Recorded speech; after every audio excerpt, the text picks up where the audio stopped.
me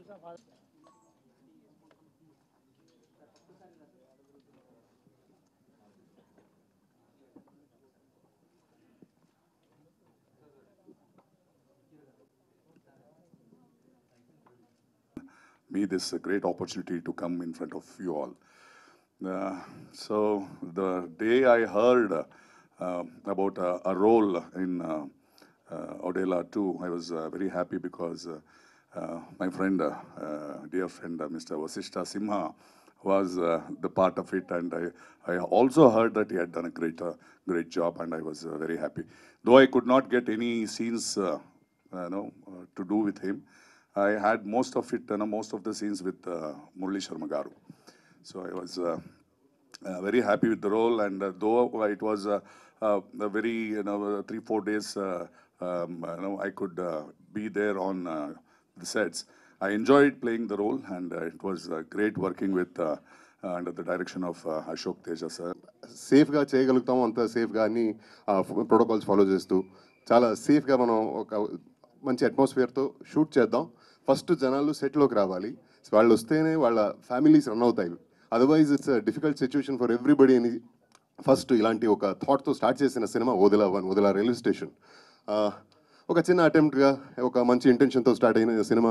అప్పుడు అశోక్ గారు వచ్చారు, మన డైరెక్టరు, బెంగళూరుకి వచ్చి లైన్ చెప్పారు. ఆ తర్వాత సంపత్ గారు నరేషన్ చేస్తారు, వినండి ఒకసారి అని చెప్పారు. ఆ తర్వాత కథ వినడం జరిగింది. కథ వినిన తర్వాత అంటే అప్పుడు కాదు, ఎప్పటికీ నేను సంపత్ నంది గారు ఫ్యాన్ అయ్యే ఉంటా. ఎందుకంటే ఆయన నరేషన్ ఎలా ఉంటుందంటే, ఒక తాతగారు అవ్వానో పిల్లలకి పాపలకి కథలు చెప్పి ఆ ప్రేమతో ఒక వాళ్ళని పడుకోబెడతారు కదా, వాళ్ళ సాటిస్ఫాక్షన్తో పడుకుంటారు కదా, అలాంటి ఒక సాటిస్ఫాక్షన్ కలుగుతుందండి. మంచి క్రేజ్తో, ఒక బజ్తో ఇది ముందుకెళ్తా ఉంది. సో ఆ రకంగా ఈ సినిమా గురించి నచ్చి మంచి మాటలు రాసిన మీ అందరికి కూడా మరొకసారి ధన్యవాదాలు చెప్తున్నాను. ఎందుకంటే పర్సనల్గా మీకు చెప్పలేకపోయాను కాబట్టి. ముఖ్యంగా ఈ టీజర్ రిలీజ్ అయిన రోజు తనకు నచ్చి నాకు పర్సనల్గా కాల్ చేసి చాలాసేపు మాట్లాడిన తరుణాదర్శి గారు కానీ, ఆయన కాల్ చేసి చాలా అప్రిషియేట్ చేశారు. He appreciated each and every shot of the teaser and he was very excited to watch the teaser. ఆయన చెప్పారు ఒక మాట, I will be waiting for this release అని. చాలాసేపు మాట్లాడారు. అప్పుడు నేను కరెక్ట్గా కుంభమేళాలోనే ఉన్నాను. అప్పుడు చాలా చాలా హ్యాపీగా అనిపించింది. ఎందుకంటే ఆయన చాలా బిజీ స్కెడ్యూల్ ఉంటుంది, మీ అందరికీ తెలిసిందే కదా. ఆ టైంలో కూడా ఆయన కాసింత టైం తీసుకొని, లేదు ఇప్పుడే మాట్లాడాలి నేను తనతో అని నాకు ఫోన్ చేసి మాట్లాడారు.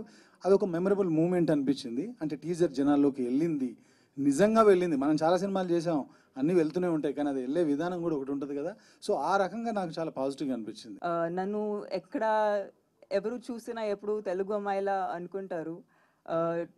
నేను కూడా అలాగే ఫీల్ అవుతాను. బికాజ్ నా కోపం వస్తే నోటి నుంచి తెలుగు వస్తుంది. ఒక్కొక్కసారి మా బండిలో కూర్చున్నప్పుడు నా డ్రైవర్ చూస్తే మధ్యలో ఎందుకు తెలుగు వచ్చేసింది, అప్పుడు ఓకే ఓకే అలా it happens.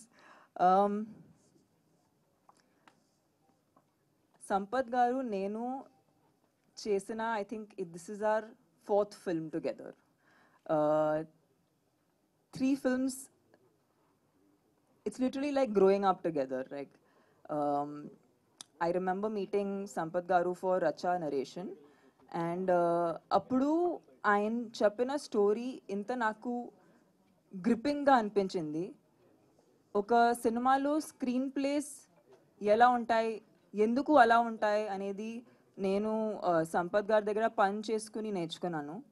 And in fact lot of my movie making decisions all were an impact of what Sampath Garu actually had on my career.